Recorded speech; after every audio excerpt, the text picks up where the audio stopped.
Hello, everyone. Hello, students. Welcome to our meeting. Okay, this is a recorded meeting. So I hope that you will uh, look and try to see this video, okay, for our class rules. And also at the end of this video, you will be seeing the format of our grading system so that you will be acquainted and you will know how to rate, how I will going to rate and record your outputs and uh, exams as well as requirements. Okay. In a previous video, we already know the percentage of our grading system, which includes the major examinations from midterm and final, which is 40% of your grade, followed by requirements, which is 20, class standing also 40%, and then that's it already. Okay, so later on at the end of this video, I will be showing to you the actual, in Excel, the the grading system. Okay, my grading system. So as of this moment, we will be tackling about the class rules in Google, Zoom, and as well as in GC, since most of our subjects are what do you call this one? Most of our subjects are non-laboratory subjects, which is most of these will be online teaching. Okay, so here are some of the class rules that we will be observing during the entire semester. Okay, so what happened? Okay, so first we'll be having the group or chat group messenger. Okay, so what are the rules to be observed when we are at our GC? Okay, number one, read first before asking. Okay, so try to back read, before you ask. Learn to read first, because I have learned a lot, during my experience in teaching. Even though the texts were on the top, the answer to their questions are on the top, they still ask. So I advise nga you read first before asking. Okay, then next, it overlaps, so we'll move it here na lang. Okay, so next is avoid private conversation in a group chat. Okay, sometimes dili nato ni siya malikayan, but please let us avoid, no? For example, sir, what's a private conversation in a group chat? For example, hey, nagkaon na ka? Di ba? You can actually direct message her or him. So do not ask it in a group chat. Okay? So next, never leave a group chat unexpectedly. So also I experienced this, unexpectedly nga nag-leave siya sa group chat, and then wala mi kabalo kung sa'yo nahitabo. So ang mahitabo si sir na mo yung message, uy ngano nag-leave man ka sa group chat ana. So once you leave, please notify. Okay? Sana all mananghid matod pa. So please, if you want to leave, give your reason. Sir, mo leave sa ko sir kadali sir ha, kay murag samok na kayo sa akong kuan, balik ra ko taud-taud. Ano na ba? Eh sir, mag-leave na ko sir kay dili na ako mopadayon og eskwela. At least nga makabalo ta and makabalo pud ang inyong mga kaniyang classmate. Okay? Kay maabot na lang ang end of semester, wala may kabalo og nag-eskwela pa ba ka or wala na. Ana. So at least nami hint ba nga kung nagpadayon pa ba or wala ba, or nawala bang cellphone or internet. So please tell your instructor. Next, don't share unrelated topic in the group chat. Of course. So bawal bawal manguyab sa group chat. So anything dili related sa ato ang group chat, you should not, you should avoid yourself from chatting those topics. Okay? Next, don't send your message in the middle of the night or even after class or office hours. So please avoid chatting, no? Avoid chatting in our group chat in the middle of the night or after the office hours. So from ang ato ang group chat should only be active from 7 to 5 p.m. And after that, no, you should avoid if dili necessary and if dili siya grabe ka importante, then please, no, please avoid chatting, no. Maghulat na lang ta sa next nga day. Okay? Because instructors also have private time, no. Napod may mga kaugalingon na mo nga mga kini ang bulhaton inikabot sa balay. Sometimes inikabot gani na ako sa balay, diretso na ako higda because all day naga-face rami sa computer and madrain no ang among brain, manguga ang among mga mata because all day may nga naga-face. So at least you can give us time no to rest from facing gadgets. Okay? Next, voice out only when it is necessary. So if dili siya necessary, then ayaw na i-chat. Okay? Okay. So next, we will be discussing the rules in Google or in Zoom meeting. Okay? So first, set a respectful tone. So when you are or when we are in a meeting, please ayaw mong storya sa inyong instructor nga murag inyo harang mga barkada. Okay? So natay tone for sa atong mga barkada, napoy tone para sa ato ang mga instructor nga kani ang inyo habitong tono sa inyong pagstorya nga naay respeto ba. Okay? Dili kay murarag nagstorya sa inyong mga barkada, murarag nagstorya sa inyong mga classmates. Okay? So you should be respectful all the time during the Zoom or Google Meet. Next, here, dress for class.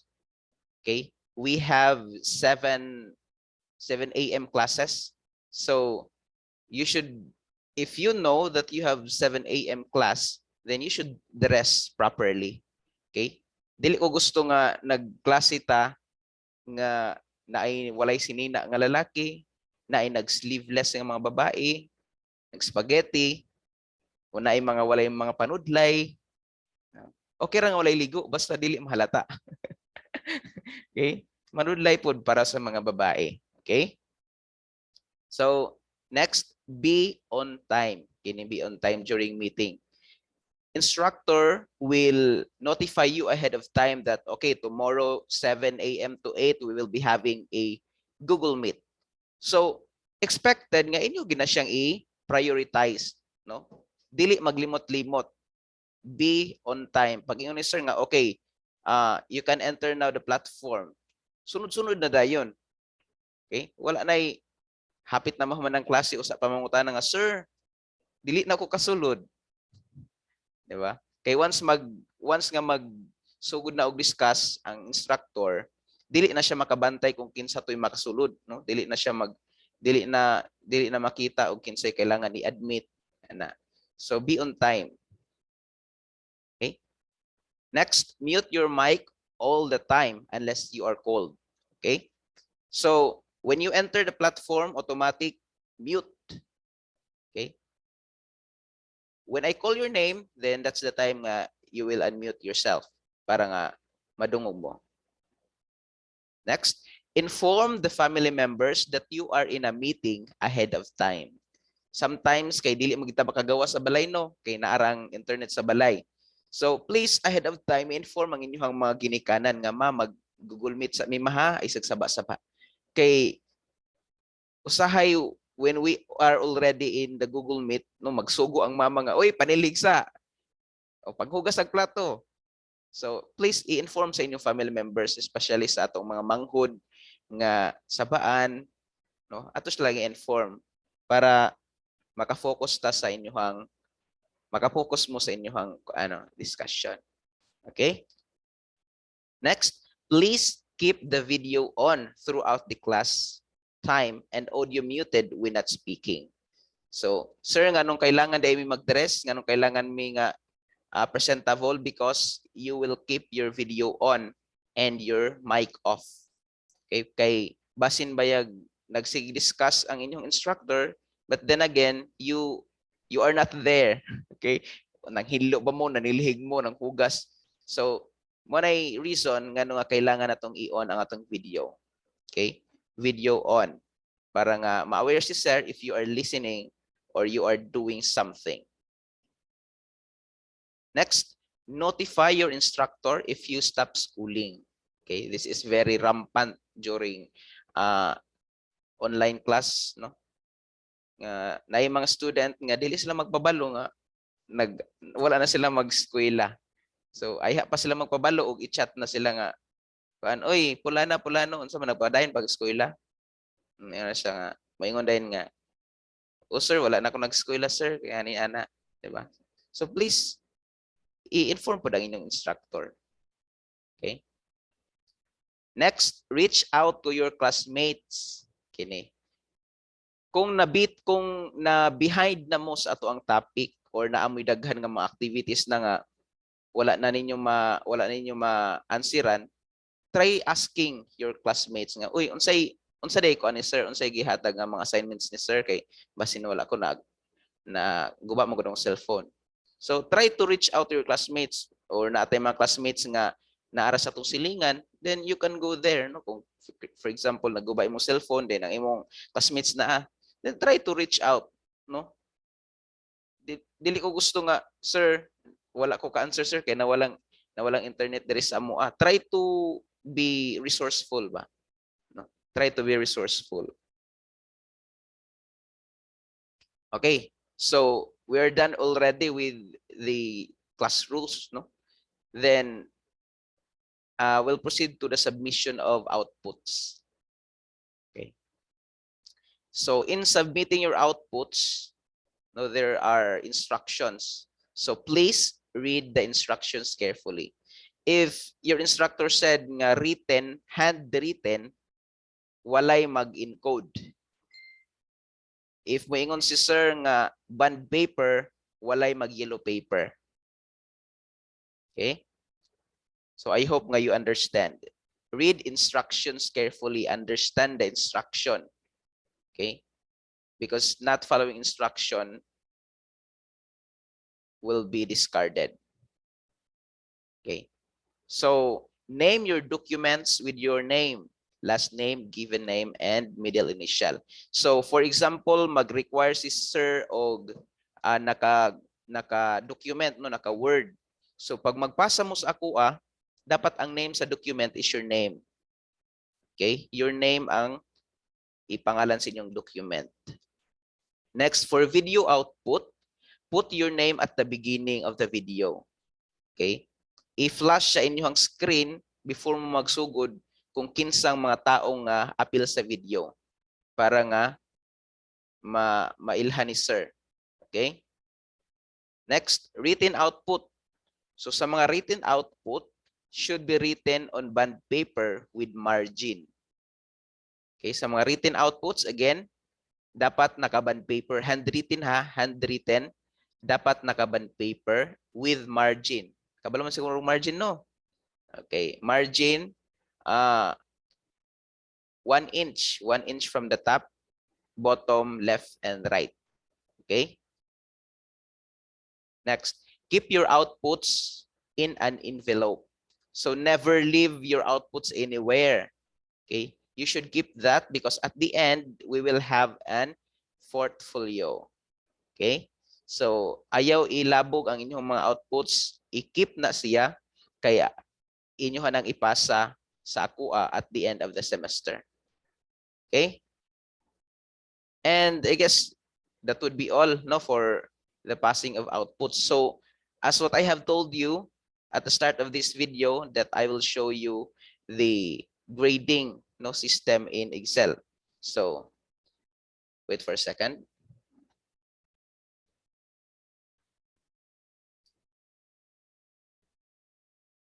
Okay, so here is it. Here it is. So as you can see, okay, daghan kayo rin, no? Okay, So, sample na siya. Wala pa na siya isulod. Wala pa na siya isulod. Okay. Straight. Okay. So, for example, your name are listed here at my right side. I know left side. So, we have here examination 40%. No, so you can see 40% here. M represents for midterm, then F for final. Total score. Okay. So, unsay naa sa class record?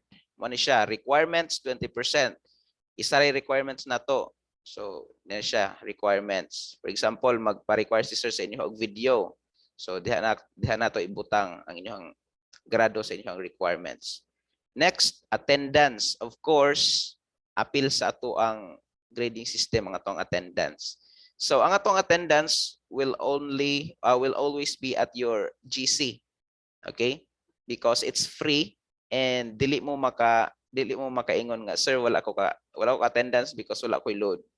Okay? Ang atong attendance is only in GC. So all you need to do is when I send attendance January 23, 2021, just use the reaction. Okay? Mo react lang mo and ako na mo kuan na mo record. Kung kinsa tong naka-react, mo ra pud ang maka-attendance. Okay? Siya ro dili gihapon maka-attendance nga free na. Pero nagid gihapon dili ka-attendance. Okay? So i-total na ni sir at the end of the semester kapila ka naka-attendance 1 2 3 4 5 6 7 8. So butang din na diri ni sir. For example, ang overall nga attendance is 10. Okay, butang na di ang 10. Unya naka-attendance ra ka 5. O ka 5 ra ka naka-attendance kay nakalimot ka sa uban. Okay, butang na diha ah. Then here, okay, quizzes 10%. For example, natay quizzes nga 1 to 5. Okay, butang na diri. For example, quiz number 1 kuha nimo is 10. Quiz, okay, total ibutang na diri sir. First quiz total 10. Okay? Then second nga quiz 10 gihapon.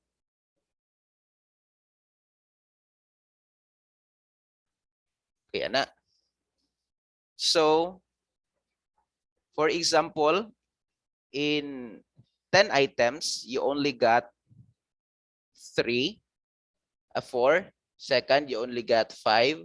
And in the third quiz, you got 7, 4. Okay. So, a total of 13 over 30.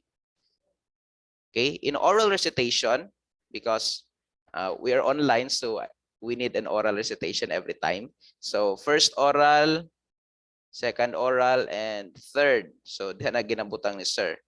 Dayon, next is the participation. So, ang participation will be, your participation will be graded. For example, grabe ka ka-active sa attendance. Kanya, daghan kag perfect imong quiz, then imong oral is wala kay blanco, so imong participation na is perfect. So, diri po na ibutang ang participation nimo.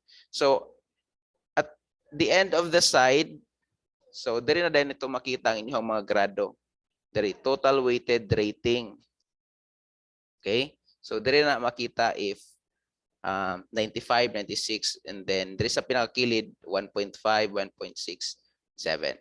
Okay, kung daghan mo og blanco sa inyong grading system, sa inyong grade, ako din na siyang i-read.